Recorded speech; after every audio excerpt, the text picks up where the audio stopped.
How's it going, everybody? Hey! How's it going, everybody? Welcome to another episode of the Four Nerds. We will be four nerds here in a second, but one of our normal four nerds is not here today. He is at work for this pre-recorded interview show.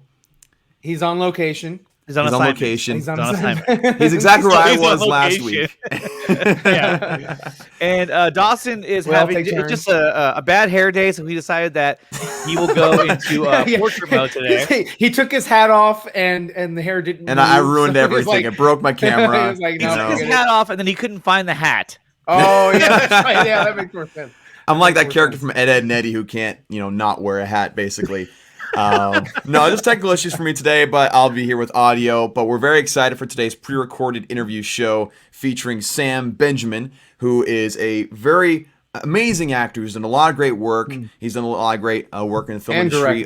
And director, of course. And, of course, we all know, a lot of us know him from all the conversations that have been had over the past year regarding Zack Snyder's Justice League, and he's also featured in that as well, which is pretty awesome. We got to see him in that this past week. And so I'm really excited to be able to talk to him because we know he's been on a Livecast show a couple weeks ago. We'll be on with Matt, which is a fantastic interview. So shout out to Livecast for that fantastic interview and breaking down a lot of his career, which is really, really cool to see. And what do you say, guys? Should we just bring him in? Yeah, let's bring him in. Yeah, let's do it. All right. Don't tell me what to do, but let's do it. How's it going, Sam? Here we go. We got the hair day rocking. It's all good. Definitely doing better than I am right now. Yeah, exactly right. What's funny is this guy is just an amazing looking guy. I'm sure that you've been mistaken for me a lot because I was gonna bring that up too.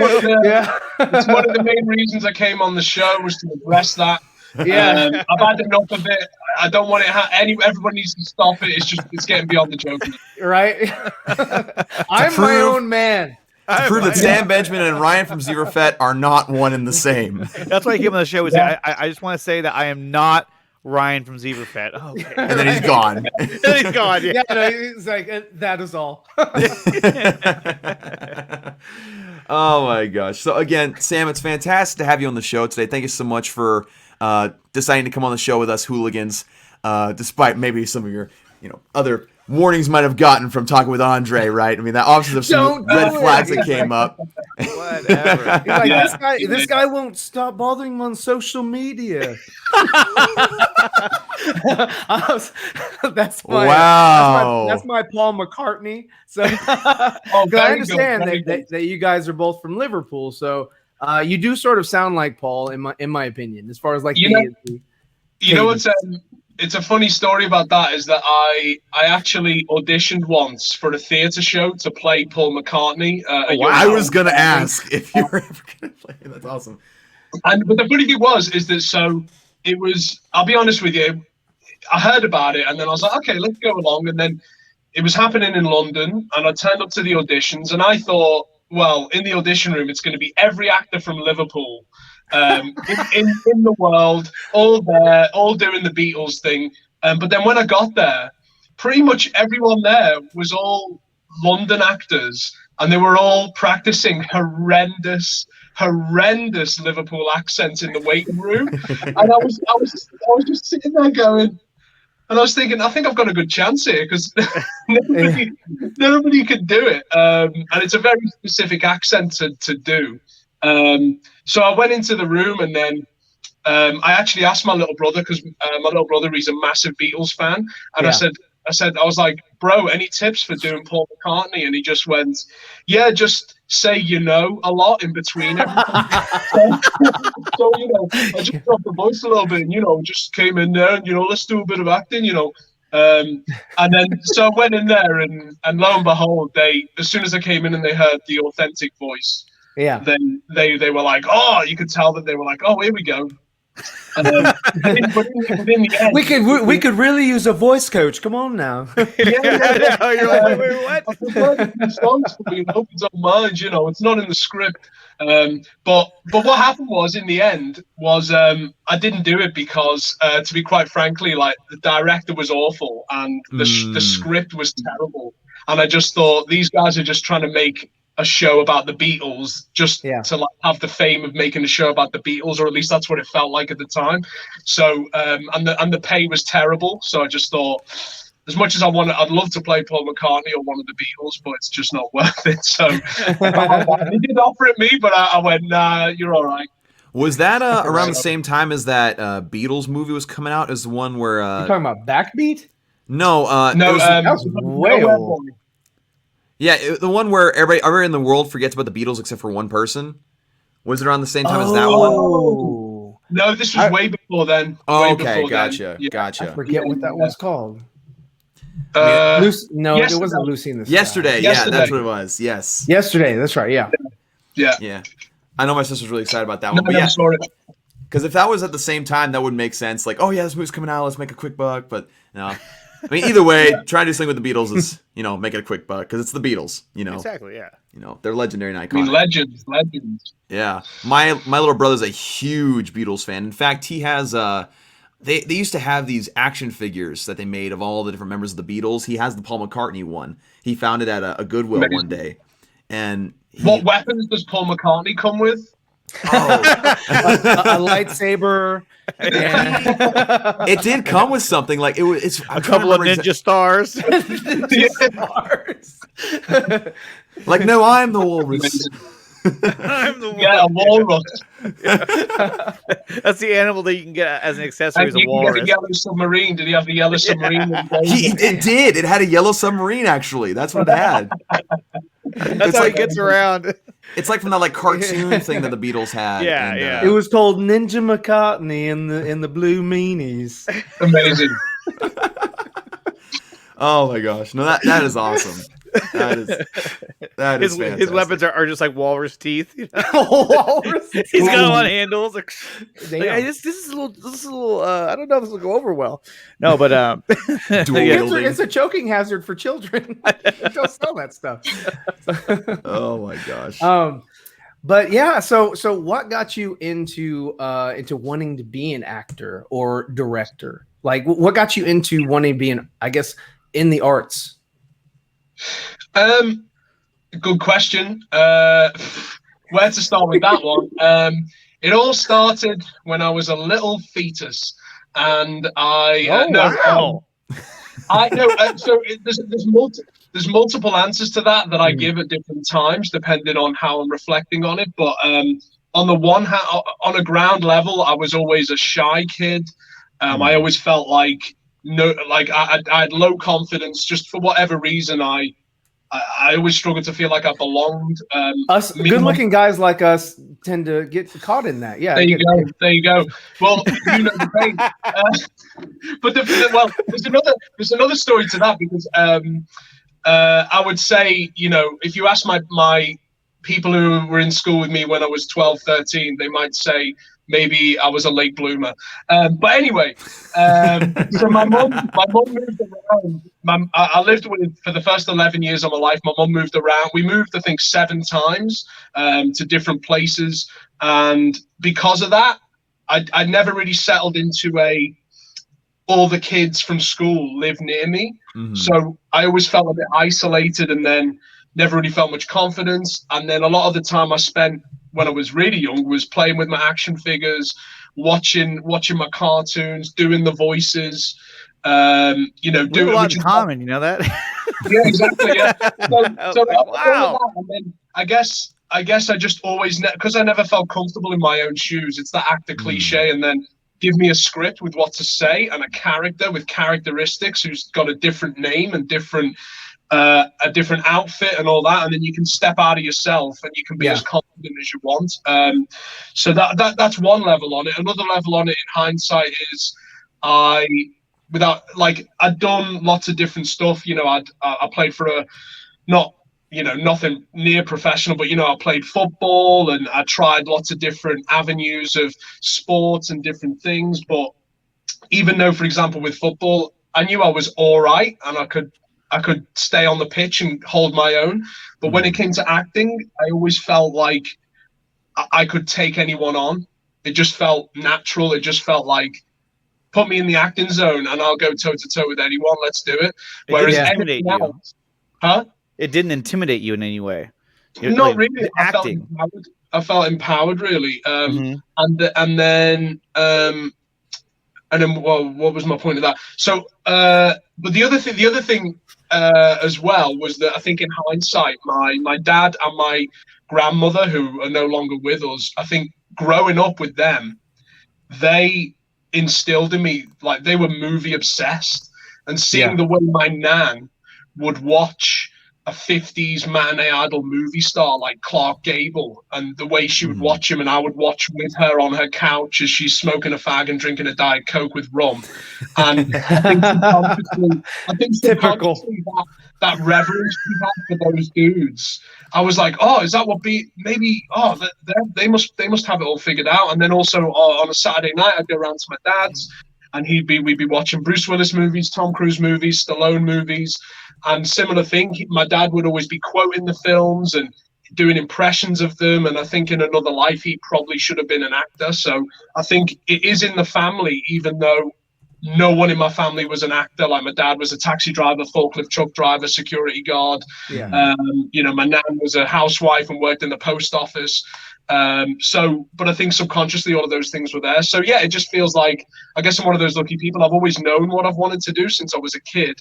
So that it was just a case of, the challenge for me was, when you know what you got to do and what you want to do, you then know exactly what failure is. So so then you go, oh, okay, I guess I'm gonna have to go for it. So I guess those would be some of the musings of why I became an actor. Yeah. No, that's really interesting. I like that you point out the fact that you moved around a lot, because I can really relate to that. Because by the time I was 19, I think I lived in about 21 different houses. We moved around a ton. So like I totally relate to you on that level. Like 4 different high schools in 4 years. Like, and it does in a way. It does in a way like isolate you, but at the same time, it helps you figure out who you want to be, and rather than who other people make you, or I guess want you to be for yourself. You know what I mean? And right. Because you could be there for like a year and like say, man, this version of Dawson sucks. I hope I move. And you move, and then you're like, well, I'll try this one, and maybe this version wears a cape. I don't, Yeah. So there you go. Or has no glasses. Essentially, I could treat my life. Essentially, I could treat my life like Warner Brothers. Has a black suit. Oh man, black suit Dawson. Yes, essentially, I could treat my life like Warner Brothers. Just constantly reboot. Oh, why would you disrespect yourself? He's going in, and we're only 10 minutes in. He's going for blood. He's going for blood. Yeah, he's going for the jugular right there. He's got his Paul McCartney action figure, and he's talking with the walrus in the other hand. Yeah, and the yellow submarine ready to chuck it at the camera. That's yeah. I love that. So we did have a couple of pre-screen questions that we wanted to ask you, and to kind of get your thoughts on about your career, as well as your most recent work. And one of the first ones that I want to ask you, kind of continuing on the same vein as Ryan's question, is just your acting career in general. What's the most fulfilling thing you've ever done in your acting career, in your own personal opinion? It's a great question, and again, it depends on my mood what my answer to that would be. I've got the highlights that come to mind. When I did Peaky Blinders, it was right by where my mum lived at the time, so she cheekily asked to get on set, and I thought they weren't going to let her on set because I was a guest star in one episode, and but just her being on set, and actually, because she lives in the Wirral, which is near Liverpool, and I live in London. Right. It's a 5-hour drive or 2 hours on the train, so we don't see each other as often as we'd like. So I'm always telling her what I'm doing. Oh, I went for this audition, I didn't get it. Went for that audition, didn't get it. I've got this thing that you haven't heard of that I'm in, and you're probably not going to watch it anyway, but I'm in it. So, and then she's like, oh, whatever, that sounds crap. And then, but with Peaky Blinders, because she was on set and they had a sit there taking care of her. They had her watching the monitor as her son was doing his thing. So so that was one of my favorite moments, because it's one of those where you go, well, if all else fails, right, I've done my mum proud there, and she's watching her son do what he set out to do. And the other, I mean, acting with Eleanor Tomlinson in War of the Worlds. Again, it was a guest star, but it was one awesome meaty scene, and that was acting with someone who's on the top of her game. It was like this game of tennis where I stepped on the court with, Federer or Serena Williams, and suddenly I had to like fix up. So I really enjoyed that, and I'm really proud of that scene. I'm sure we're going to talk about it later, but working with Zack Snyder is undoubtedly one of the highlights so far. And also doing my own stuff. I co-created a short film called Double Cross. It's an 8-minute crime caper that's on Amazon Prime. That was really cool. And I created a web series, a superhero web series called The Few. I co-created that. And then recently, I directed and starred in a short film called Screwjob, which is set in the world of professional wrestling. And that is in post-production. But that was a proud moment because it was the first time I was properly directing, and I was both directing and acting at the same time, which was new for me. So that was a proud, and also because it was my story. So there was a lot of pressure, but I loved it, and I got a real joy out of being in the scene and also getting performances out of other actors as well. So, so there's lots. Right. I'm thankful for lots of moments. And with acting and directing, I know this is kind of a common question asked of actors who've done a similar thing, but when you're doing both those things, when you're starring and directing in a film, is there sort of a mentality switch that you have to make while you're on set? Like when you're like directing your buddy, then also you have to be in a scene. Is there sort of a switch that has to happen in your head? Or is it just kind of like, do you approach it all the same? I mean, do you do it like, as you're acting? Are you like, okay, so, and then the guy's talking to you like, so what I wanted to say was, oh, cut! No, cut that! Yeah. That's not good enough! Do it again! Don't screw this up. You'll be in the scene, and then midway through, you'll go, cut! What? Sam, what the hell was that? Where did you learn your trade? What the? Look at you. We have to get your mum on the set. Yeah. You're not in the fields now. This is real drama now. No, I think every project is different. I've literally I count myself as directing one film, and it was a short film. Right. But what was really cool about it was that actually being in the scene and directing at the same time, it was actually really useful because it meant that a bit of a like two heads at once, but it meant that if the scene wasn't going the way I wanted it to, in real time, I could, as an actor, push it in a certain direction, especially if the scene is more about the other actor and the camera's more on them. I can really do both jobs at once. So it was quite surreal, and I learned a lot as an actor as well, stepping outside and doing the directing as well. But who knows? I mean, we'll see when it comes out. Everyone could say, "Oh, what are you doing, mate? Stick to acting." But and also I'm not, because I've heard some actors. You get some actors that say, "Oh, I think I've heard Bradley Cooper say, in the end, he really wants to be a director." I've heard him say things like that. Whereas with me, it's always acting first. But for the right project. And for certain, like that's the way I see it. Is I'd love to have almost like what Ben Affleck does in terms of, right, out of 5 films, he might do 4 movies, and then the 5th one will be a script that he likes that's set in his hometown, that showcases the culture of Boston, and he's the right guy to tell that story. So that's the way I'd love to see it going.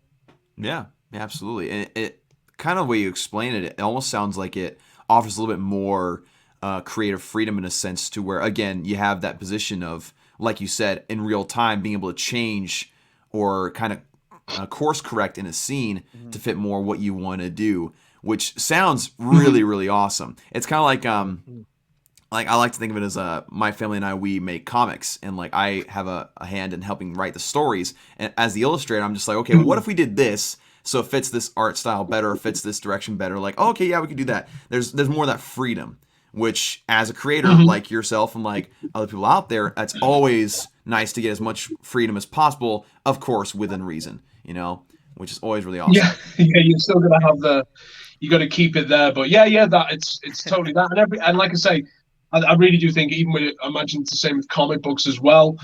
Every project's different, and sometimes on another project, I might be in a position where I'm like, I'm not the guy to direct this actually.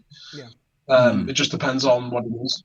Yeah, exactly. It's being self-aware, you know, because like it's the same thing. Like people have approached me and been like, "Hey, could you draw this?" I'm just like, this doesn't really fit my style. I would love to, and like I'm looking for work all the time as an artist, but like it just doesn't fit what I want to do. I don't want to phone it in. You know? So Exactly. Totally makes sense. And so you mentioned earlier we were going to get more into Zack Snyder's Justice League, and so kind of getting into it. Here's kind of a broad question, and I realize that because it's my question, and now I'm very self-conscious about it. But how would you describe the atmosphere of the set of Zack Snyder's Justice League? Really positive and like open and family-like is how I'd describe it. I was literally on the Warner Brothers lot for like 2 days, so I'm not the authority on it, you know what I mean? So on my experience, it was just so open, and so there was a real like friendly, collaborative. I don't want to use the word relaxed because that suggests that everyone was just, you know, chilling all the time. But there was even though it was one of those where, and I think as an actor sometimes you need that. You need the captain of the ship sometimes needs to give the actor the illusion that there's no rush, even though there is, because you know time is money. But it's that, and every time with, no matter how much stuff was going on, how much, you know, because I've been on low budget stuff, I've been on mid budget stuff, I've been on a daytime drama, I've been on high budget stuff, but this was probably the highest budget thing I've ever done. And you just look at all the stuff around you and you're like, it's like cha-ching, cha-ching, cha-ching. Yeah, you're looking at the price tag of everything. You're like, so if I break this, there goes my check. You're like, this kind of compares to the film I made, but it's a little more expensive. Guys, I got some thoughts, by the way. Zack, now I've worn 2 hats. I've been the director and the actor, so you might want to pick my brain. We could do the scene with the mother box, but we don't have to because we're not in a rush. Oh, but we are in a rush? Okay, we're in a rush. Let's go. So I don't know whether, I know you got another question later on, more to do with like, you know, how it was working with the different people on it. So I don't know how much you want me to talk about it now or later, but essentially the vibe was no spoilers. The vibe was really relaxed. And I remember one of my main vivid memories of it, and I guess I can talk more about the specifics of where I was and what I was doing. But you know, when I remember I was there and got brought to this parking lot area, which was outside of Star Labs, and when I was walked on, by one of the ADs, it was just a sea of extras, lab technicians, and like people that worked in Star Labs, all that kind of stuff. And then when you go on a big budget thing, it's always, you never know how directed you're going to be, because some big budget directors, you hear stories of directors who literally don't walk away from the monitor. They just sit at the monitor, tell the AD something, and then the AD goes to you and says, the director says, can you do it again, but this time a bit more this. And so you're prepared for that. You're also prepared for the option of, you know, director maybe not even being there and just giving it to a second unit as well, or shouting it from a megaphone, or just not being that concerned and hands-on. So in the morning, I was mainly just talking to the ADs, and it was being walked here, walked there, kind of walked through this, walked through that. But as is often with films, nothing much was going on. It was just like, all right, so we're just waiting for that set up and that set up and that set up. And it was like, yeah, we're just setting this up. And then we went to lunch, and I remember after lunch, I was kind of prepared. I kind of thought, you know what? Maybe I'm not even going to talk to Zack. I don't know. But then end of lunch, and I kind of resigned myself to, well, maybe it's just going to be, you know, he's going to tell the AD what he wants, and then maybe he's going to tell me, and Zack's going to be at the monitor or that kind of thing. But then after lunch, the AD like was rushing around through all the extras, and he was like, where's Sam Benjamin? Where's Sam Benjamin? And then I was like, I'm here. And then he grabbed me and he pulled me through this sea of extras. And then it was like, in my mind anyway, it was like the parting of the waves. And then in the middle, it's happening right now. He's like, I'm not ready. Yeah, all these Star Labs technicians like parted and formed this red sea.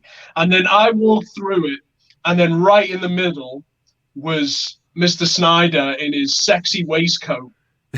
And I was like, he's got his sexy waistcoat on, he's got his awesome like burgundy brogue shoes, and he's standing there in like an action pose, at least in my head he was. He's got a halo around him too, like, oh. In reality, he was just sitting there. It sounds like it's go time. Either he goes or I go. Yeah. His eyes are like red with the laser vision. So then the AD like walked me right up to Zack, and then, you know, Zack just put his hand out and he was like, "Hey Sam, thanks for coming on. This is what we're going to be doing today. We're going to do this. And then he just told me through what we were going to do, and suddenly it was like, oh, he's totally what I wanted him to be. You know, he's hands on and he's just on it. And then throughout the rest of what we shot, he was, you know, it's exactly how you see him on those behind the scenes. Right. You know, when he's blocking it out, he's telling you what he wants. He's in there and he's doing the moves, and he's listening to you and saying, "Oh, well, maybe you can come here and then say this, or what do you think? You think you should say that, or all this kind of stuff." So it was really collaborative, and it was just a pleasure to be on set and really inspiring just to watch him work. Because obviously, in between takes and moments where it's more to do with the look or the effects, and you're just watching him and his brain working, and you're like, whoa, this guy he's weaving it. He's weaving the magic. Like his brain's constantly working. And you see that, like you mentioned, in the behind the scenes of all his films. Like you see him literally acting out the scenes to show the actor exactly what he wants. And like he's got the expressions on his face. Like he's literally acting before the actors act themselves. And that's really interesting. You mentioned like the normal on-set, I guess, situation where the AD's talking to you, or you don't even really see the director. I had a similar experience on the set of Good Lord Bird. I was a background extra, and I still don't even know who the heck the director was. I never met him, but like there's other people like saying like, okay, guys, we're right here. Get your muskets over here. Like, you know, you're gonna be firing at the place. We'll add it in post and whatever. And it's like, okay.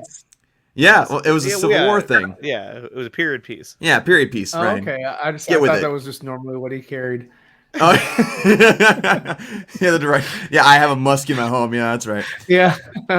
But no, Sam, what you were saying is obviously it matches up so well with what everybody else we've ever heard talk about the set with Zack talks about, like just the vibe of the set being very family-esque. And the main thing that I love from all this behind the scenes is when all the actors talk about exactly what you just said, how he makes the environment like chill but busy. Like a good kind of busy to where you're not hating what you're doing. Because Zack always says all the time, it's a hard balance to get. Yeah, exactly. Because Zack always says all the time, like, we're making a movie. This is a fun thing we're doing, so why not have fun with it? And I just love that mentality. Absolutely love that mentality. Yeah, I mean, it's so cool. The story you were telling, how just they were like, "Where's Sam Benjamin at?" And they had to, you're walking through, like, "This is it. Oh my god!" And then there he was. Yeah.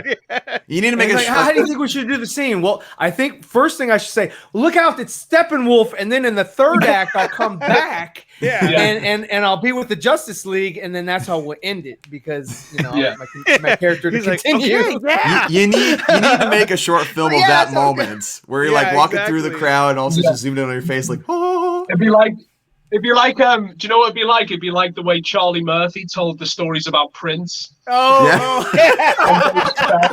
was like playing basketball. It's like you against me. And Zack was there. And the Revolution, he's like, he had just a waistcoat on, nothing else. Just waistcoat and robes. And he goes, so they came to the court and they were wearing the same thing that they were wearing at the club. They didn't even change. Take the jumper. He's like, I'm Rick. And then Charlie Murphy came out. And then he said, I'm Rick James, bitch. But no, I mean, it's just a really cool story. I mean, and just to experience that. And then, for him to say, hi, I'm Zack, like, you're like, oh, I don't know who you are, but whatever. No, it's like, wow, my God, this is crazy.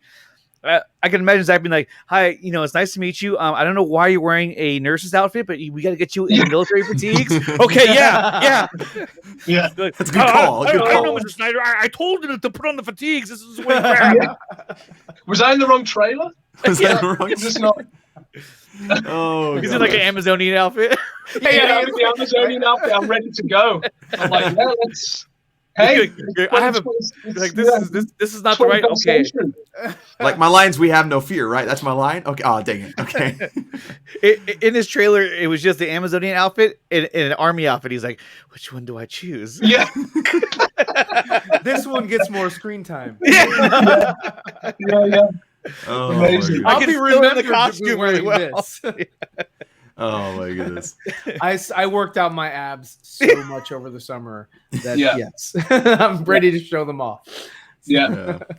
And Sam, you kind of hinted at this question, but kind of leading into it, it's kind of a similar vein, but kind of more in-depth question. But what was it like working with Zack? I mean, you mentioned that, and the cast of Justice League. Mm-hmm.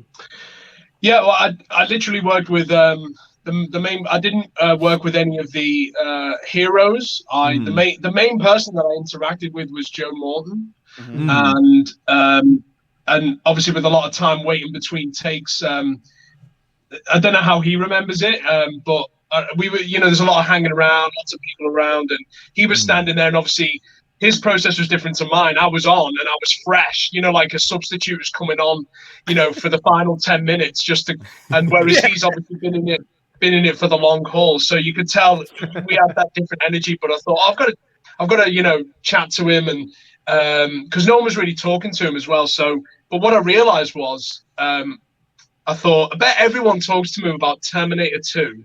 And I bet everyone talks to me about Speed. Yeah. So I thought, which I love, obviously, but then I thought, well, actually, I've got a good fact here, and this is true. So I went up to him and I was like, oh, hi, Joe. And he's like, oh, nice to meet you. And then I said, I went, Joe, I can't remember what year it was now. I was like, in 2005, my first ever theatre show that I saw was a play called Stuff Happens at the National Theatre. And I just want to say, your Colin Powell was incredible. And he was like, what? And then he was like, you saw that? And then I said, yeah, it was the first major London play I went to see. And you could tell he like lit up because he was like, oh, because he's a proper theatre guy. Yeah. Right. Yeah. So, he was like, oh, that was a wonderful play, wonderful script. And you were there. And I said, yeah. And you remember it? And I was like, yeah. And then we just started talking about theatre and, Shakespeare. And he started, talking about some of the shows he was doing. And he was like, now I'm doing this. I have to go back to London. But it's funny how there are some, it is a very actor thing is, I think sometimes actors romanticize theatre a lot, but there is a real, it's almost like pure acting. So I got on with him really well, and yeah, that was the main person I was chatting with, and there was a lot of the supporting cast that I had a lot of fun with as well. There was another guy on set called Keith Simpson who played one of the lab technicians, and we bonded straight away because we discovered that we both were obsessed with Michael Keaton's Batman. So we were just quoting Michael Keaton all day long. So that was a lot of fun as well. Dude, I wish I could make you jealous right now because I have the Lego set for the Batwing from Batman 1989, like literally off to my right. There we go. Yeah. Yeah, You it's can't like see it though, huh? Yeah, we can't shut see it. up, Andre. I We're not admitted able to that see it. before. It's fine. Yes. We're not able to man. watch. It's fine. It's okay. Well, that's really cool that you're able to talk to Joe Morton and to bring up something that definitely got his attention because it wasn't about obviously Terminator 2 or because if I saw him, I would have been like, dude, I loved you in Terminator 2. You know, I would have fell right into that trap. Yeah. Do you think that Did you do the breath? Do you think Skynet has anything to do with Cyborg? Cyborg, yeah. No, I mean, but that's really cool though. I can imagine him talking to you and he's really excited. He's like, yeah, so are you gonna change out of the Amazon suit? Oh yeah. He's like holding a sword. He's like, I don't see why you're wearing the same thing. Do I stand out? I'd be like, listen, Gal pulled me aside and said, you're wearing it, so who am I to say? Yeah, exactly. I'll do what she wants, whatever she wants. And then you say to her, I belong to no one. Yeah. When I grow up, can I be like you? She's like, yes, you can. They're like, cut. Why is can I Sam take standing there? bullets Where's like the little you? girl? Where's the little girl? Why is Sam down there? Yeah. Why is Sam down there? He's like, oh, Why sorry, this little girl dressed like an Air Force guy? What's going on? He's in the fatigues. Oh my goodness. It's pretty funny. Oh my gosh. So speaking of scenes from Zack Snyder's Justice League that were really good, I want to know, besides the scene you're in, which is obviously every actor's favorite scene that they have in a movie, what was your favorite scene from Zack Snyder's Justice League? It's a good question. Have you seen the movie? No, I didn't see it. How did I do? No. I remember it was. I remember. I think it was a podcast interview with Michael Keaton or a thing because he's so hilarious. I think somebody said they were mentioning movies he's been in, and he pretty much admitted he never even watched them. And then he says he goes sometimes I walk past my kids and they're sitting on the couch and they're watching one of my movies and I do a double take and then I go, wait a minute, I was in that. And then they go, yeah. And then he watches for a minute and he goes, how am I doing? And they go, oh, you're all right. You're all right. I think it's one of those where it's kind of like every Snyder film, they're so rewatchable and the favorite scenes and the favorite moments changes. I'll just say that the ones that are leaving I've watched it twice. The ones that are leaving an impact on me are sometimes the minor details that jumped out. Yeah. So it seems like an obvious one, but Batman and spoilers, Nightmare, Batman and Joker, that whole conversation. Oh yeah. I was because I'd already watched it. I'd got to that point, and I'm feeling pretty satisfied. I'm like, whoa. What an accomplishment. And then this Nightmare thing, and I just had my mouth wide open for the whole thing. And then obviously when Batman dropped the line, I gasped out loud. I was just in shock. And I thought, I've always been a fan of Leto's Joker, and I think I was like, everything he was doing, I was like, this guy's on fire. Every word he's saying is fire. So that's one of my favorites. And then I love the Cyborg like family sequences and the scenes with his mom. I love those. Right. And I also there's a couple of two like I guess there's one moment that I just picked up on that I thought brilliant, which was just that moment when Diana and Bruce both go for the mouse. It was so like it was one of those subtle like steamy flirtation moments, but it was so quick and like you could tell even Bruce was a bit and then so I loved that moment. And then I also then he ruined it by bringing up Steve Trevor. Yeah, what the fuck, man? He's fucking himself.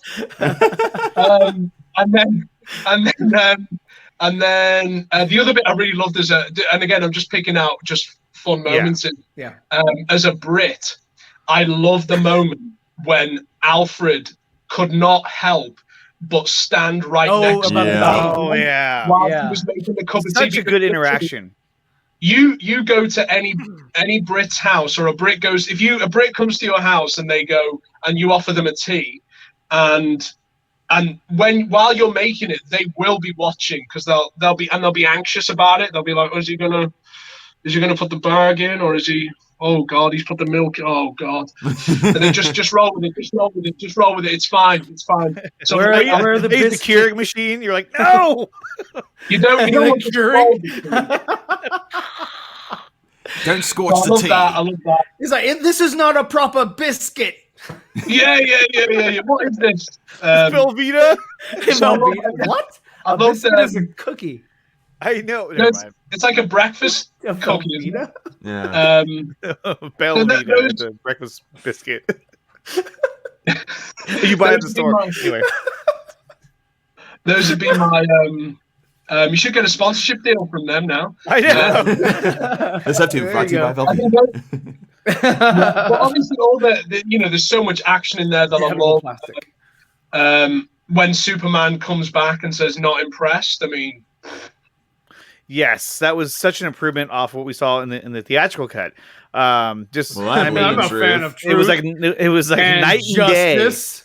Night and day, so much better. And you the mentioned American way. you mentioned the nightmare scene with Batman. Like whenever we heard that Ben Affleck's Batman was going to be dropping an F-bomb, like most of us figured like okay, maybe it'd be like a fight with Steppenwolf where like he realizes he's like at the end of his ropes, or if he's like talking to Joker when we heard that Jared Leto would be in there. But as soon as he said, "And make no mistake, I will effing kill you," I was just like, "Oh yes." Yeah. It was in proper context. You know, it was such proper. And that's the thing. Yeah. Like when a lot of people heard that Zack Snyder's Justice League was going to be rated R, they're like, "Oh, he's going to make it like gratuitous and ridiculous." And it's just like, no, he just made it realistic. Like the F-bomb the from thing the is terrorists, that- like it makes sense. The F-bomb from Cyborg, he's obviously like in a very dark place. The F-bomb from Batman, he's talking to his arch nemesis who killed his adopted son. Like it was all very much appropriate and earned for the rating that it got. Yeah.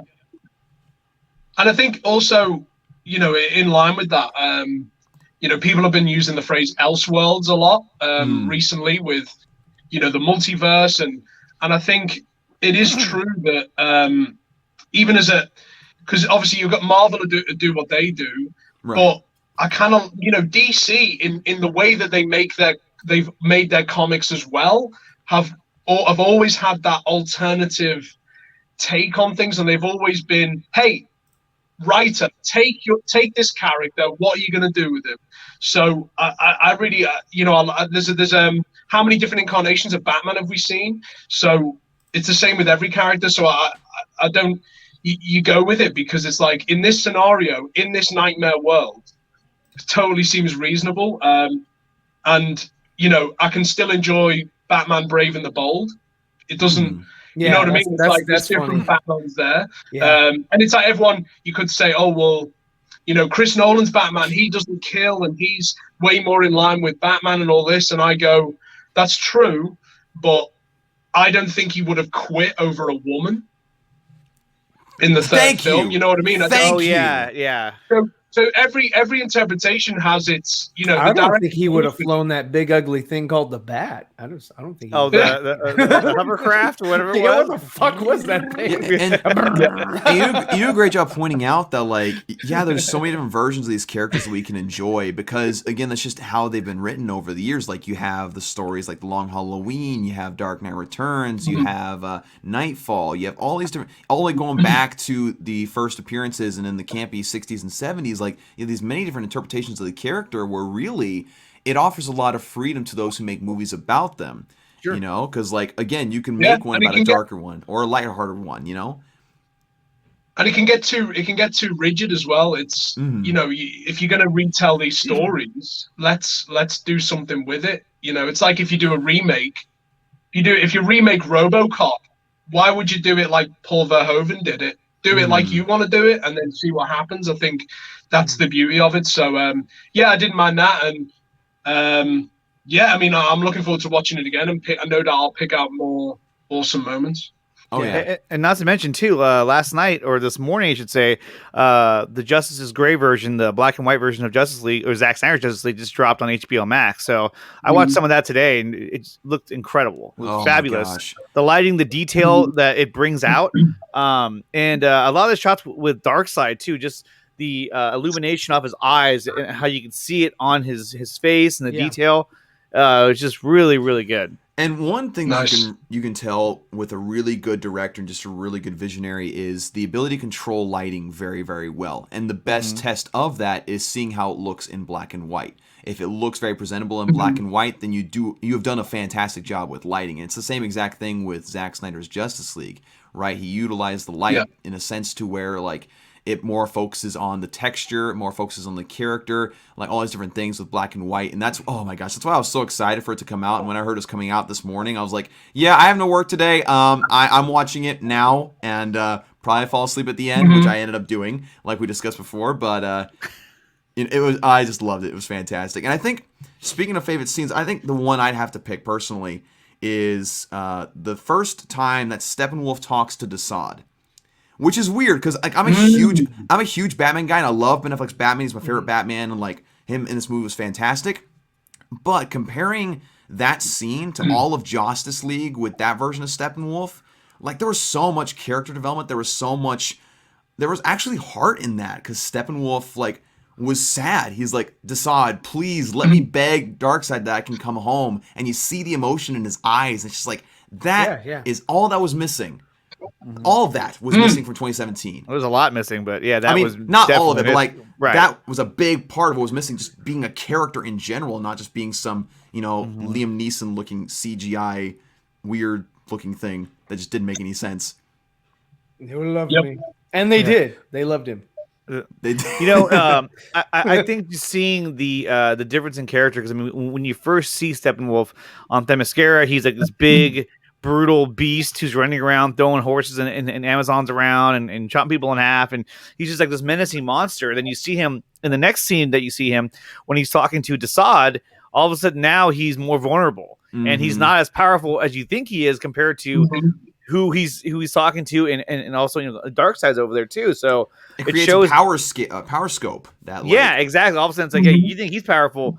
Guess what? The guy he reports to, he's even more powerful. And so it really shows like, wow. Okay, yeah. Oh yeah. Yeah. It gives scope and it gives layers to the story, which I thought was just awesome. Layers like an onion. Like an onion. Yeah, blooming like onion. Like a glass onion. Oh. Okay. Oh my gosh. Y'all don't get it. It's okay. Well, we don't get it, but your references are okay sometimes. It's a Beatle reference. It's a Beatle reference, but that's fine. Okay. Awesome. Well, yeah. So again, this movie has really had quite an impact over the past week. Oh yeah. And it's been very well received all across the board. Even people who weren't wanting the movie to come out in the first place are saying like, yeah, no, this thing is fantastic. So I guess, I mean, kind of going into a different side of things, there was build up to this movie like no other movie had build up before, right? There was anticipation for this thing like nobody had seen before ever. And one of the things that was involved in that anticipation was a certain Green Emerald Knight character that a lot of people talked about. So essentially our question is, what was it like when almost everyone thought you might be the Green Lantern? What a question.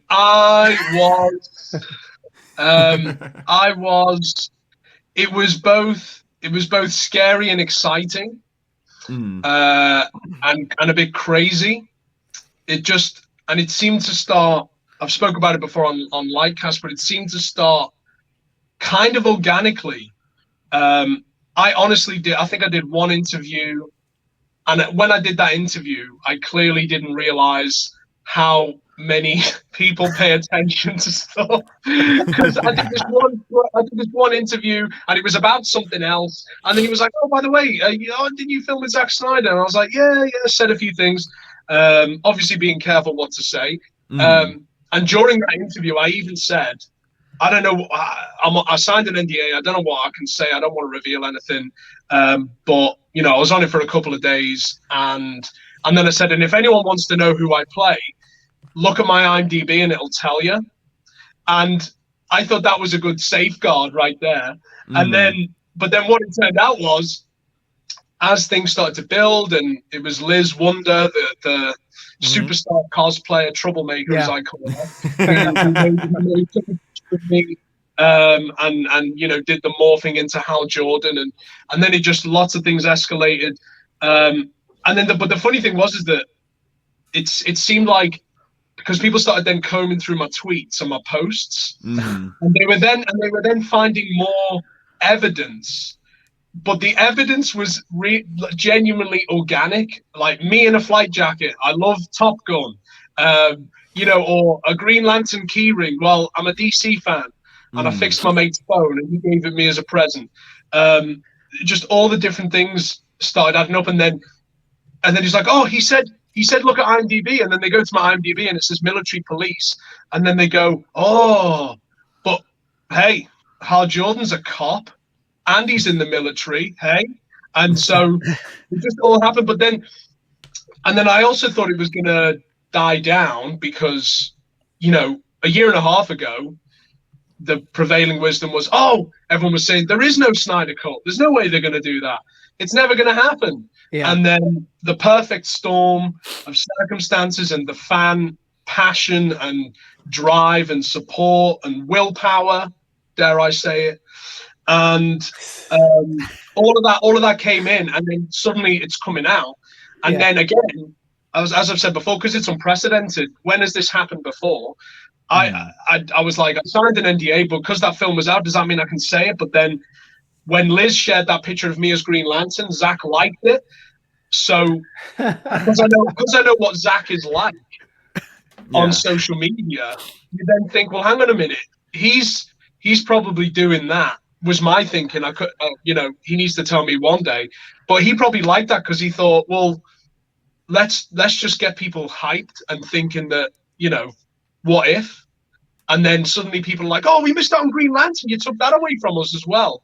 So it all kind of came in, and then but you don't want to get in trouble with the studio, but then at the same time, I could see the movement was building, and it was adding to an extent a little bit to the buzz of the movement. So you don't want to stop that. You want it to keep going. But the big lesson is that, wow, the power of the fans is unbelievable. The power of Snyder fans is unbelievable. The achievement that they've accomplished, and obviously, it's total, like, it goes without saying, or maybe it doesn't, but it's been one of the most awesome things that's happened in my career to be even associated with that role. Such an iconic character, it really is. And that has inspired me. The messages I've got, the tweets, the fan art, the posts. Even now, I'm getting like daily messages, and it all just really gives me inspiration. And this character, Green Lantern, Green Lantern inspires so many people around the world. It's actually. And I've started to get an idea of just the power of the Green Lantern from what people have said, what people have messaged me with from across the world. So it's just an honor to be associated with it. Yeah. So at what point in time did you hit up Zack and said, I can also film in your driveway, and we can make this thing a reality. I can fulfill the dreams of so many people out there. And myself and whoever you picked as John Stewart, we can just come in your driveway and do some things, and that'll be it. It's signed, sealed, delivered. I would have said, well, Zack, hang on a second. Let me just check my schedule first. Thank you very much. I've got a lot on. I need to look at my diary. I'm doing a wrestling movie. I don't have time for this. Come on. I take Wednesdays off. That's for myself, so I can't do Wednesdays. I do yoga on Thursdays. If you can work around that, that'd be even better. That'd be great. I guess I did actually watch his interview when he was talking about the driveway and Jon Stewart. Yeah.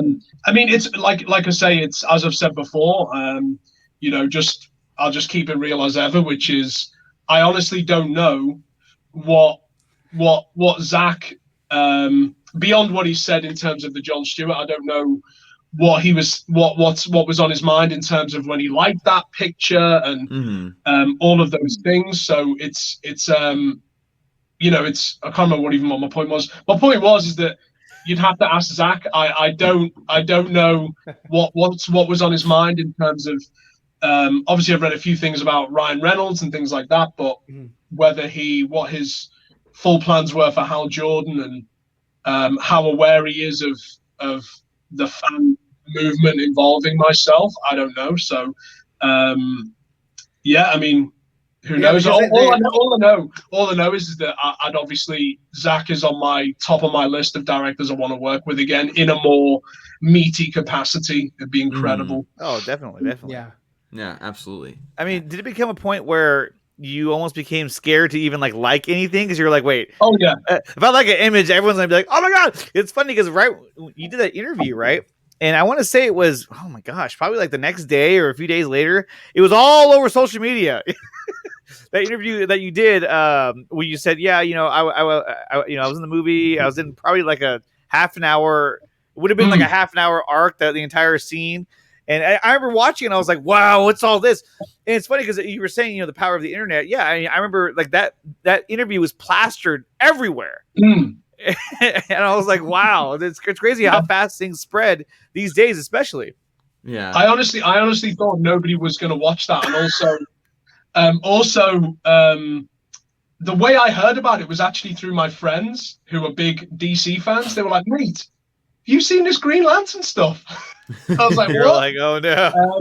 And then, but yeah, and even now, I will tweet things, or I mean, now I'm being a bit more. I feel like I can be, now that it's out, and I feel like I can, because I've always wanted to show love. If anyone makes fan art of me, if anyone message me, if anyone sends me words of encouragement, positivity, or says, "Oh, you're my Green Lantern," and stuff like that, which people are doing, I always do. I like to reciprocate with the appreciation. So now I feel like I'm more okay to like tweets. But before, it was like if I even liked the tweet, or it was like, "Oh, that's it. He's confirmed." He liked it. He liked it. That's it. You're like, oh. So, but at the same time, it is. It's fun though. I would imagine it's fun and exciting at the same time, because I'd be excited if I were you and people were thinking I'm Green Lantern, even though I'm like, look, it's not who I'm playing, but like it's still pretty cool. Like, I mean, hell, yeah, I would have been like, hey guys, let's go. I've been like, hey, thank you so much for your support, everybody. Thanks Zack. And just ran with it. Yeah. I'm like, yeah, of course I'm Green Lantern. Yeah, but it's interesting. So it was. Oh, go ahead. Sorry. No, you go ahead. Well, I was gonna say it's very interesting how, like you point out, like kind of the fans go after it and kind of with theories and such, and it's funny because over the past 3 years the fans have grown so accustomed to like reading into a lot of things. Like Zack, when he posts stuff, it's very very symbolic, or at least it appears to be for the most part. So like now fans look into every single little detail, and like every fan now is almost like a detective in a sense on social media, which is pretty funny. Oh yeah. But but that just shows how much that's a symbol of the passion that people have. Yeah. I love the shirt, man. I love the shirt. And I think, and Zack is the master of that. I've said that before. He conducts his social media like it is an art form almost. He's great at the hype. He's great at creating intrigue. So yeah, it's incredible, and I feel very blessed to be associated and be likened to and made pictures of as such an iconic role. Yeah.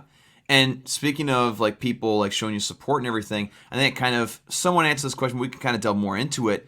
But as far as this movement and this fandom community and everything, how has your reception been from the Snyder Cut movement overall? Has it been? I mean, you've mentioned a lot of positive things, but I'm sure like we can probably delve into it. Has it been mostly positive? I'm sure there's been some negatives, of course, but maybe kind of expand on that a little bit for us. Yeah, I'd say it's been 99% positive and 1% pure hate. But it's going to happen. It's any kind of attention. There's always going to be the yin and yang to it, and everyone. If Jesus Christ was with us now and he had a Twitter account, I'm sure he'd be getting a lot of hate, even though he was doing some good stuff. Yeah. So it's one of them where you have to. And this during this whole thing has actually been a learning process for me as an actor, and it's almost been, especially as I've done more high profile stuff like Doctor Who, Peaky Blinders, War of the Worlds. It's social media has so much there's so much joy and positivity that can be shared from it, but there's negative as well. So you just take it. But it's funny though, because I'm sure other people have spoke about it, but it's funny how there was a day recently and I woke up and I had about 20 DMs and every one of them was like, oh, well done on the Snyder Cut, so happy you're in it, or oh, I still think you'd be a great Green Lantern, or maybe Zack will do Green Lantern too, or oh, here's this fan art, da-da-da-da-da. And you're like, whoa, awesome. And then you read one negative and you go, oh, God. And then you go, oh. So it's a dangerous thing. And I can see how some people, you've got to be quite level-headed and keep a distance from it at the same time. But the way I've been so grateful for the positivity, and hopefully the fans have seen, and I've been getting messages in this vein. The fans have seen that in the end, I've tried to navigate the NDA, navigate not spoiling, allow the movement to build to help the Snyder Cut get made, hopefully a little bit, and then also, when Zack actually said no, he's not Green Lantern, I thought, right, I'm going to come out and give the story and just be honest. So. That's what I've tried to do anyway, because the fans make this industry, and the fans pay actors' wages ultimately. So they're the most important element of cinema. Yeah, absolutely. Yeah, if you don't have anybody watching you, then there's no point. Exactly. Well, no one's going to pay if you can't attract any viewers. I mean, if you would have came out after that and done what Ryan over here is doing, and you're like, "Hey, everybody, I'm Sam Benny," I would have been like, "Ah!" No, we would have done the hashtag, Zack hire Sam as Green Lantern hashtag, 100%. And this would have gone nuts. Yeah, would have gone nuts. Yeah, you would have gone viral. Again. But what you said about your reception to the movement is kind of like what we all like to say about the movement in general. Like, there's a lot of reports out there, people trying to say, like, oh, Snyder Cut fandom was like toxic. It's like, no. Like, with every group of people, whether it be a religion, fandom, or organization, there's going to be some bad apples that'll be louder than the silent majority. And that's the case with the Snyder Cut movement. That's the case with literally every other group of people out there. Sure, the loudest people will be the most noticed, but that does not encompass the entirety of the group that is supporting something so amazing and historic, really, as said in several articles this past week. I think even one from CNN talked about how the Snyder Cut is a historic thing, because, let's be honest, it is. So it's always really nice to hear the, like yourself, you were in a situation where, like, you couldn't really say anything, but for the most part, 99% of the time, you're treated with positivity. That's very awesome to hear, and it only adds more to what I was saying, that like this fandom overall, minus some bad apples, is a great group of people who are united in one front. Yeah, 100%, 100%. Yeah, absolutely. And so with that, since you weren't Green Lantern in Zack Snyder's Justice League, we have a question of, what superhero would you like to play one day besides Green Lantern? I took away the easy answer. and my thank you for that. I've dodged the bullet there. I would say, I'd have to say Calendar Man or the Creeper. No. I can see the comments now. Those are super villains, dang it. Yeah, I know. Does he not know that? Yeah. He's a villain. I remember. It must be a British thing. Yeah, it must be a British thing. What? Wow. People just get crazy with their comments. I would. I always say the chart. My I've said this before. The gateway into the DC drug was Batman. And Michael Keaton's Batman was my first Batman, and that will always be very special to me. Right. So Batman's always up there, but it's kind of hard to say that at the moment, because you after watching Affleck, you're like, he's got that sorted.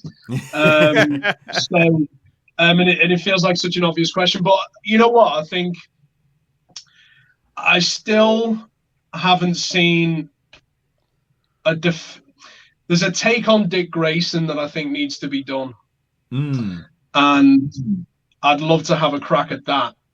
That's pretty funny. I mean, not to say that we don't look like Dick, but I met with the. You do look like Dick. I met with the casting Finally, we director. got him.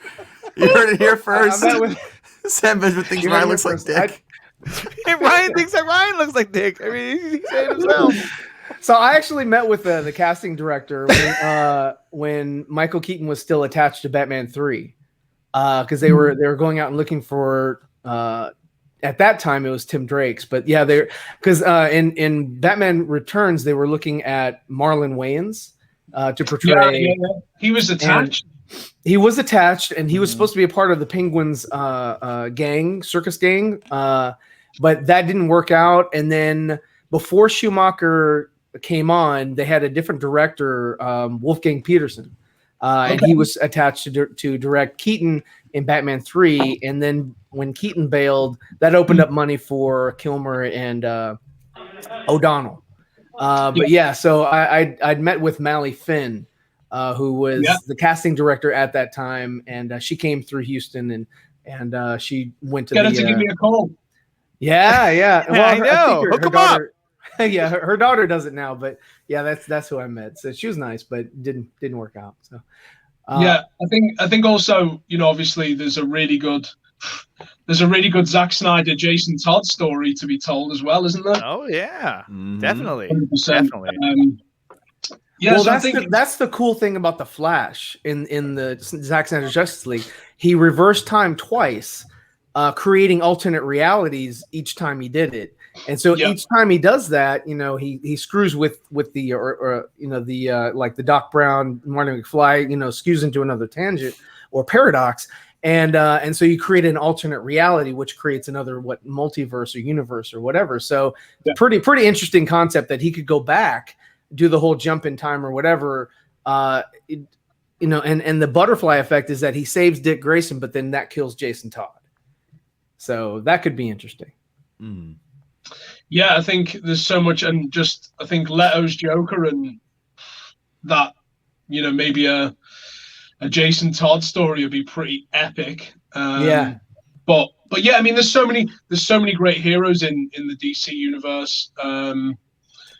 There's so many, and I think there's still a lot of untapped stories within it as well. Oh, definitely. Oh yeah. I mean, usually like Warner Brothers heavily relied on Superman and Batman alternately, unequivocally, and so they tried it out with Green Lantern in the Ryan Reynolds movie. That one didn't really work out so well, so they went back to Batman and Superman and all that, and they're trying to branch out again. And I give them kudos for trying Shazam, trying Wonder Woman, trying Aquaman, and trying these other properties instead of always just relying on Batman and Superman. Mm-hmm. Yep, it's true. Well said. Yeah, those are the money makers, but yeah, like branching out is always a good thing, expanding your universe. Because again, like Sam just said, like there's so many amazing stories in the DC comic book universe that you can pull inspiration from that haven't even been touched. I mean, where the heck is our Kingdom Come movie? I mean, goodness gracious. Right. Talk about a piece of art that could be so beautiful on screen that hasn't been tapped yet. But, there's a lot of things like that. But, hopefully if things get straightened out with Warner Brothers and they can figure out what the heck they're doing and they can realize that, Zack Snyder's universe is lucrative, they can expand off that and everything and actually have a legitimate multiverse, then maybe at some point us DC fans can really truly feast on multiple different things coming out at the same time that connect in a way that's beautiful. And, I mean, I'm down for that. Absolutely. I think we all are at this point. Oh, really?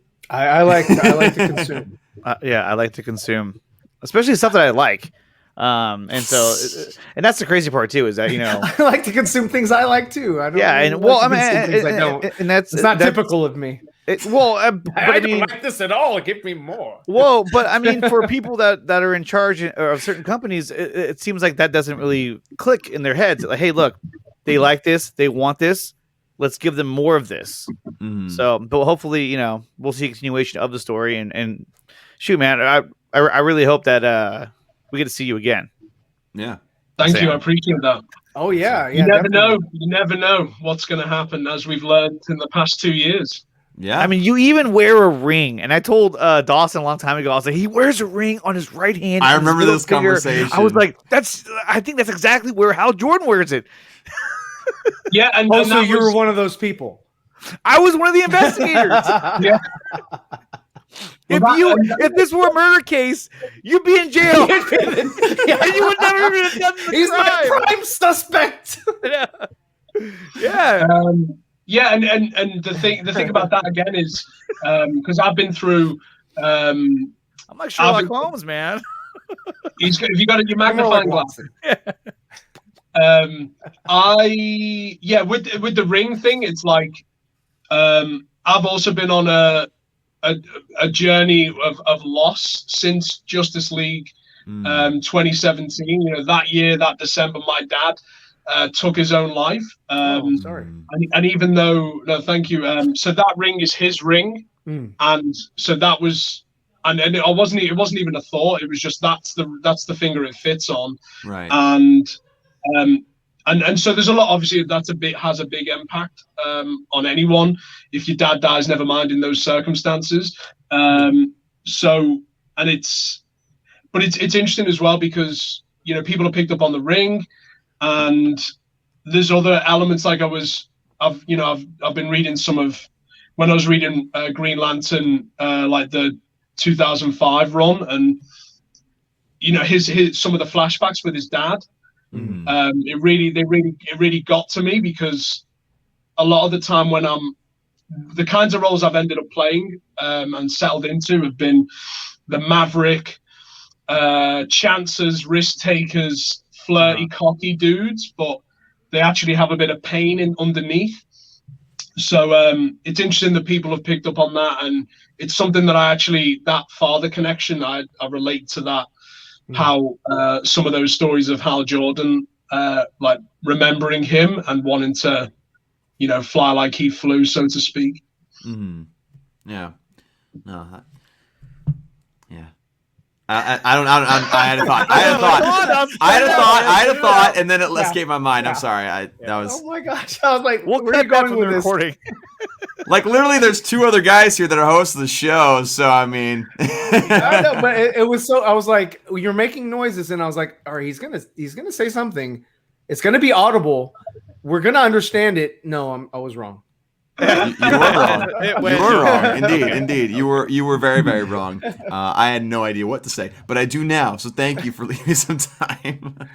But kind of on a similar note of the question of what superhero would you like to play, we have another question it's more of a broader one as far as roles. Sorry, that's the wrong one. What is a role that you hope to portray one day before you retire outside of the superhero genre?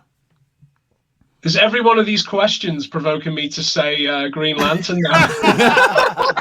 Well, I said outside the superhero genre, so Maybe you want to play Green Lantern. I mean, I'm sure Sam, you do. Sam, welcome to the show. What's that Question one role that you missed? What's the one role you want to play? Question 2. What is the one superhero you want to What's play? your favorite color? What's your favorite color? Before you retire. you found out our game. One attribute. If there was What is one your attribute, favorite would it way? be willpower? Do you want to know what my favorite way to travel from London to New York is? If you had to wear one accessory. What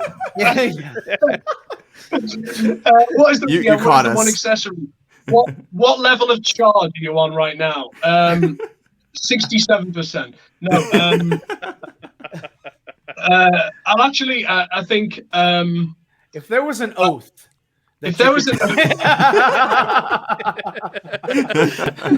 Oh my god! This is another one of the questions that This is one of the questions I wrote, and I promise you this question was written without Green Lantern in mind. So, well, you changed the question as you read it. You're like, what role would you hope to play in the superhero genre? Like, I said outside the superhero genre. I thought you said in the superhero genre. If you were cast in the Flash film opposite Michael Keaton's Batman, what role? And they were in space. And y'all were in space for some reason.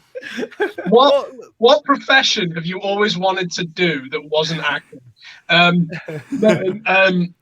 mean, I'll say it. Obviously, I think we've established that Green Lantern is an iconic role that, if the opportunity arose, I would absolutely relish to knock out the park. So aside from that, I would say I relate this question to outside of Green Lantern, DC Universe. It's not a case of portraying characters. I actually have a list of people I want to work with and portray roles that are opposite them. So some of the older actors that I grew up and saved me when I was a kid, like Michael Keaton, like Tom Cruise, like Michelle Pfeiffer, like Angela Bassett, some actors that I've probably got no chance of acting with, like Clint Eastwood and Jack Nicholson, because they're towards the end of their acting run. So I think it's more of a case of I'd love to portray roles that are alongside the heroes, the acting heroes I grew up with. So it's those moments that I'm looking forward to. There is actually one character, a real life person, called he was a footballer, an English footballer, from the 1920s and 30s. He's called Dixie Dean, and he still has the record. He played for England and Everton, and he still has the record for the most goals in a season, 66, which has never been broken in Britain. So he's like, it's like a Liverpool Rocky. He's definitely rags to riches. He actually committed when he was a teenager. The school he was at didn't have a good football coach, so he deliberately acted out so that he got sent to basically the Borstal School, which was the school for young offenders, because he knew the football coach was better in that school. And it just went from there. And he was like it was like real life Rocky. He played with, he played on with like all kinds of injuries, and just a real story, an awesome human story. So I'd love to play that character. He's from my hometown, so he's one, I guess, that would be on that list. But apart from that, the actors I grew up with, I'd love to share the screen with. So there's the answer to that. All right, there you go. There you go. That's awesome. I mean, because there's so many different legends out there. I believe Angela Bassett was in Green Lantern, right? Oh my gosh! Oh, there it is. There's the connection. You can't get away. You can't get away. You go in his house, he just has posters of like Green Lantern all over his wall. It's like, and then he has like little red yarn. This is actually it's actually Sinestro's pad. This. You betrayed them. No, I love that. I mean, there's so many great actors like that would just be so cool to work with. I mean, just looking at all these different big stars, like, and you've been doing a lot of great projects and have like been building up and doing your own things, and you've already acted alongside a lot of other great actors. Like I remember you talked about on Lycast podcast, you got to interact with in like I believe it was an acting class with Patrick Stewart. I believe is what you were talking about. Yep. Yeah. Wow. I mean, talk about a legend. Goodness. Unbelievable. That was a turning point for me. I think I was 19 or 20, and getting him teaching me some Shakespeare for a day in a group of about 12 people that were selected for it. It was like, oh, maybe I can do this, and learning about his background. And he was from, quite a humble working class background from the north of England in Huddersfield. I always assumed he was just a really posh, rich person from an upper class family because he has such a that kind of old school accent. So that was a big thing for me. And seeing is believing, and it's something that I'm very aware of, and I've become more aware of in the past 2 years with the Green Lantern buzz. But it's something that I have made my mission in terms of as an actor, because it is hard to get in. It's hard to get into acting, but lots of great professions are hard to get into. And I think so many young people, they don't see the way in because of their surroundings and the negativity or the obstacles or the people around them saying, "Oh, forget about that. You're mad. What the hell? You're not going to do that." So that's one of my missions as an actor, is to. So I've done. I'm doing a talk at the university I went to soon, and I've been back to my old drama school, Drama Studio London, to talk with the people about to graduate. And I'd love to go back to my old high school back home, and one day set up some initiatives to encourage people from my hometown to pursue what they want to pursue. So it's important, and playing characters that inspire people like that. It's what other actors did for me when I was a kid. I don't know about you guys, but when I hated school. I hated every minute of it, and I came home and another school day was looming, and then you'd catch some movie, that gave you the escape, and seeing, whoever it might be, Sylvester Stallone shoot some bad guys, or Arnold drop some quips, and then you go, "Oh, let's hang in there. Let's keep going." So that's more important to me than the winning trophies or getting paid ridiculous wages for paycheck movies or things like that. So it's the idea of paying it back and paying it forward, which is very honorable in any kind of profession. Like, I always admire anyone, whether it be an actor or an athlete or whatnot, who goes back to not necessarily like exactly where they came from, but like back to where they started, in a sense. Like, they go to like youth camps, or like football camps, like for professional football players, they go back and teach them and kind of coach them up, or actors like yourself and Patrick Stewart, who would go and like coach other people and help them figure out what they want to do, because experience is the greatest teacher. And when you have people with great experience teaching you, it's great responsibility. Yeah, there you go. There you go. Hit the nail right on the head, Ryan. True. Yeah.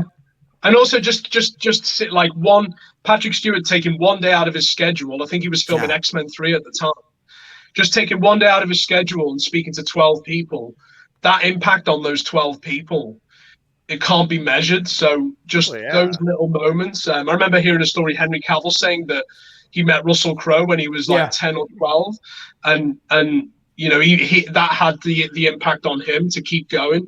So it's important, and also I think the more it's that positivity thing, the more positivity you put out there and share, the more likely people are to find that themselves as well.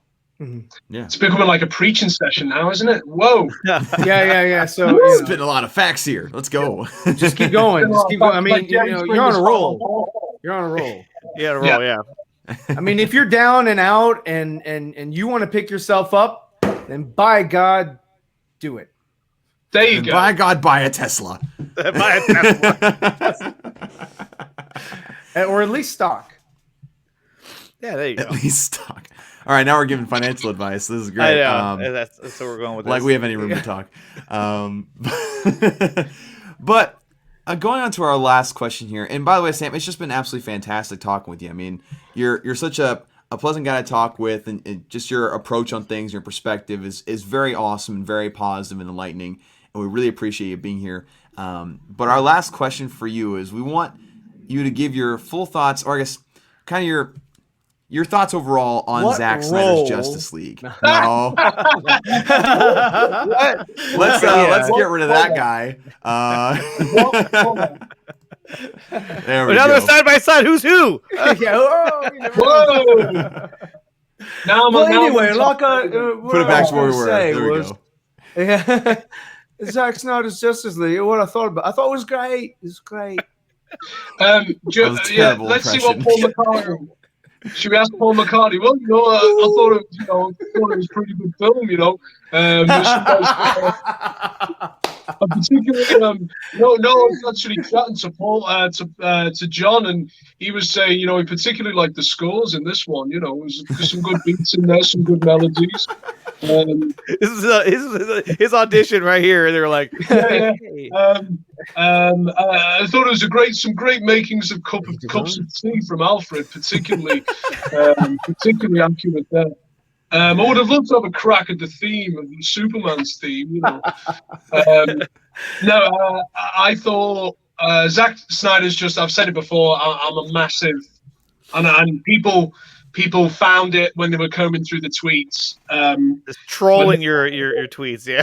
Well, just combing through them, but they could see even before I was cast in Justice League. I tweeted about Man of Steel. I tweeted about Batman v Superman. So I loved where it was going anyway. Yeah. And it really was, because I feel like I'm biased, obviously, but it really was the promise of. Obviously, I know it wasn't intended to be a standalone trilogy, but it at least fulfilled the promise of being the third movie in that block of movies, and everything that was planted paid off. And it's just, it was an absolute. It was like a biblical epic with superheroes. It was just fantastic, and as a storyteller, just every element was came together, and the way the characters worked together. I don't really know what else to say, really, apart from I absolutely it blew me away. It was one of those. It had everything that Zack Snyder's movies have, which it has.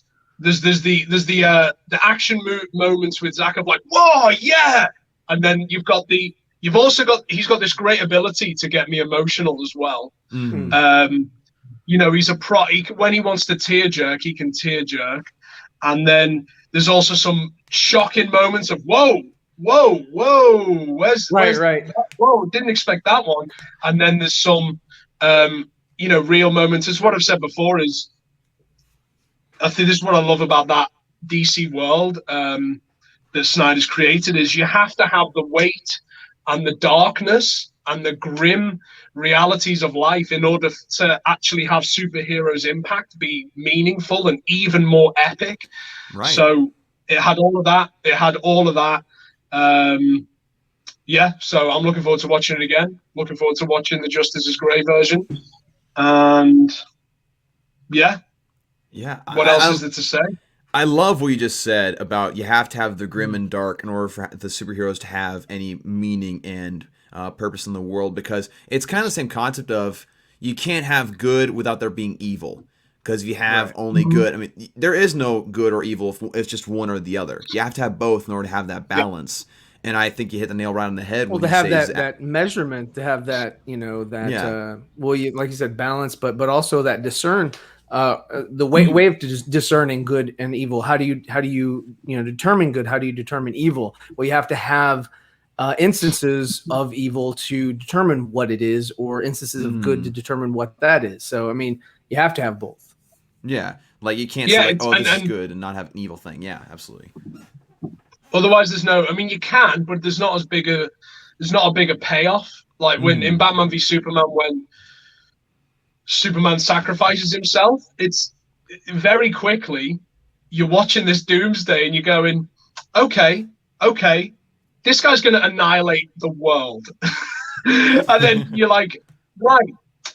And then when you see Superman make that decision, it's just so powerful. The decision in his head is more powerful than the actual act itself. Yeah. So yeah, all of those. It's like, I'm a big pro wrestling fan, and I think it's if you related it to that, I learned a lot about storytelling from watching pro wrestling, and compared to in the late 90s, early 2000s, and in the heyday of the Attitude Era, you go back and you watch it, Nitro or Raw, and the bad guys win every damn week. Every week, Hollywood Hogan with his cronies was cheating, keeping the belt, beating up all the good guys, and there was just no stopping him because he just cheated all the time. And then this went on for about a year, and then suddenly this crow-like figure is in the rafters with a baseball bat, and he's gone, and he's come back, and you've got this massive posse of evil, and you are so ready for them to get taken out. And I think that's what one of the things Snyder does so well. So a lot of people are like, oh, you know, superheroes, they're meant to be light. And I'm like, well, yeah, but if there's no dark, right? What's the point? Exactly. What are the heroes saving people from if there is no dark? Like, that makes total sense. And even a lot of these heroes come from dark places. I mean, again, we mentioned Batman, even Superman to a certain extent. He lost his entire planet, basically. He's the only one left in most stories. I mean, you had these players or these characters who come from dark places, and the point is to overcome that and be the light that they otherwise would not be. Right. Had not been for that decision. Well, I mean, if you break it down and look at it, like all of the heroes, you know, that we've been discussing, you know, whether it's Green Lantern, Batman, Superman, Flash, Cyborg, Wonder Woman as well. They've all lost parents, either one or both. You know, they've all had that loss. You know, so they all have that commonality as far as, like, you know, they have to become what would have been, you know, I guess the idol of their lives, which would be their parents, who they looked up to, because they don't have that anymore. That they have to fill the void by becoming that themselves, and they have to seek out what that is and what the meaning of that is, and then emulate or demonstrate that virtue. Mm-hmm. And there's a lot of dark. There's a lot of, like, as someone whose dad died 3.5 years ago, there's a lot of darkness. There's a lot of darkness, like, when that happens. And, you know, he was 57. I'm in my 30s, so it's not like I'm a teenager and I'm at that impressionable age. But, you know, it's the impact is massive, and it completely changes your perspective on life. So all of those things that you describe, people can relate to that. You got to have, and that's the beauty of it. That's why we watch superheroes, is because it inspires us regular folk to take that darkness and make something, you know, great with it, or light with it, or rise to it. All of those things. Well, this could be a self-help audio book. Yeah, we've got something. We're working it out, and and so Andre's been down there just writing it down. So what do you have for us, Andre?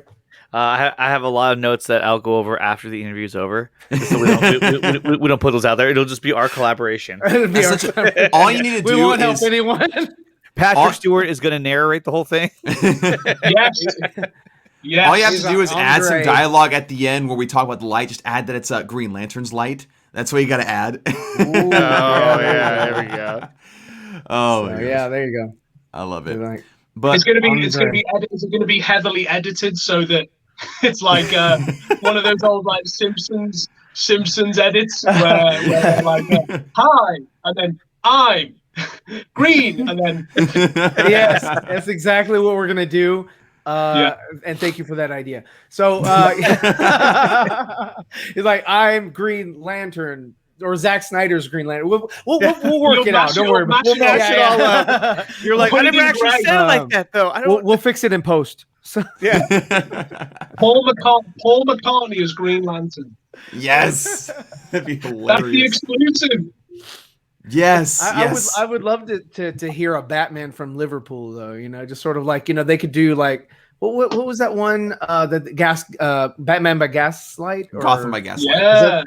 And so you could just do that, and you just have it on there, and just be like, you know, hey, can you tell me where I can find Catwoman? She's been lurking around. Is he drunk? He's probably drunk. He's like, I don't have to drive a Batmobile, so you know, I had a little bit of ale. Drunk man. Drunk man. Yes. Instead of a bat cowl, he's just got like a giant like mug on his head. It's like two holes cut off for the eyes. Well, it could just be Duff Man. There you go, Duff Man. Duff Man. Oh my goodness, that's too good. I love it. That needs to happen now. It's gonna be fan art now. That's gonna happen. Fan art of Sam Benjamin as Duff Man. It'd be an honor. He's like, I did it. Oh my gosh. But Sam, thank you so much for joining us today. This has been an absolute pleasure to talk with you. Again, it's just so great to get your perspective on all this, just to see like all these different actors like yourself and who have been involved in these different things, and see how much of fans of the stuff you guys are as well. Because I mean, sometimes like it can be kind of easy to forget that, you know, but you see people who just love these things, who love the characters, who love the stories, who love working in this field, and how much of a fun thing it is to explore and create stories. It's just really awesome to get your perspective on that. So again, yes, thank you so much for joining us today. You're welcome. Thanks for asking me on, and it's been great to have a good chat about it. And yeah, I mean, not every actor is a fan that gets brought on, but I think Zack has a particular knack with casting to bring on people who know the world or can relate to the world or slip into that world. I don't know whether you saw, but in the audition, I did some improvs about dating women from Metropolis. So I think at least I thought, I mean, I'm at least going to let it know that I know this universe. But yeah, thanks for having me on, guys. I love the passion. I've been watching some of your hilarious episodes. It's great banter and great chat. So like, keep doing what you're doing. And I'm sure all those episodes were ones that Ryan was gone. Yeah, I could have been gone. He's like, I don't see myself here. Right? Can you get Ryan off the screen? Is that possible? Or there we go. Asking you shall receive, especially when it comes to booting Ryan. That's that's one of my pastimes on this show, is booting Ryan. It really is. It's booting me, yeah. Oh, awesome. But everybody watching, thanks so much for tuning in to this pre-recorded interview with Sam Benjamin. Guys, if you want to go follow him on Twitter, check him out at Sam Benjamin Now. And he does some great work. He has some great roles that he's done, some great web series as well. And so go out, check out all those things that he's done. Does fantastic work. And guys, be sure to follow all of us on Twitter as well. We missed our good man Anthony from the ACS Universe today. He was preoccupied. He was on assignment. Yes. Yeah, on assignment. But be sure to go follow him as well at 2279ACS_. We have to fix that because Twitter doesn't like a BVS scene for some reason. But but guys, again, thank you so much for tuning in, and a big thank you to Sam Benjamin for being here. And everybody, peace out and stay nerdy.